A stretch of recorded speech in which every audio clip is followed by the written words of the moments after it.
কোথাও হাঁটু পানি, কোথাও গভীর কাদা, তার মধ্যেই স্কুলের পোশাক পরে একের পর এক শিশু এগিয়ে যাচ্ছে স্কুলের পথে।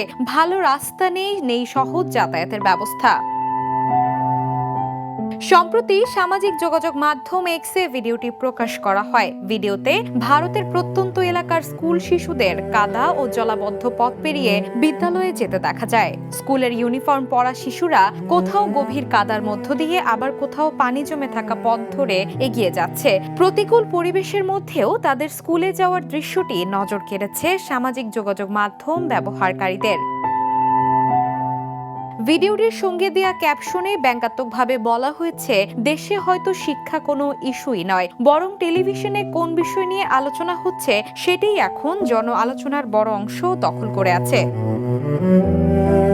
পোস্টটি প্রকাশের পরই বিভিন্ন ধরনের প্রতিক্রিয়া দেখা যায়। অনেকেই গ্রামীণ এলাকার অবহেলিত অবকাঠামো নিয়ে উদ্বেগ প্রকাশ করেছেন। তাদের প্রশ্ন, শহর কেন্দ্রিক উন্নয়নের আলোচনার বাইরে থাকা প্রত্যন্ত অঞ্চলের শিশুদের মৌলিক শিক্ষা ও নিরাপদ যাতায়াতের বিষয়গুলো কতটা গুরুত্ব পাচ্ছে। কারণ কাদামাখা সেই পথ শুধু কয়েকজন শিশুর স্কুল যাত্রার চিত্র নয়, গ্রামীণ অবকাঠামো, শিক্ষার সুযোগ এবং উন্নয়নের সুফল প্রত্যন্ত মানুষের কাছে কতটা পৌঁছেছে সেই পুরনো প্রশ্নটিকেই আবার সামনে এনেছে। Desk report, the news.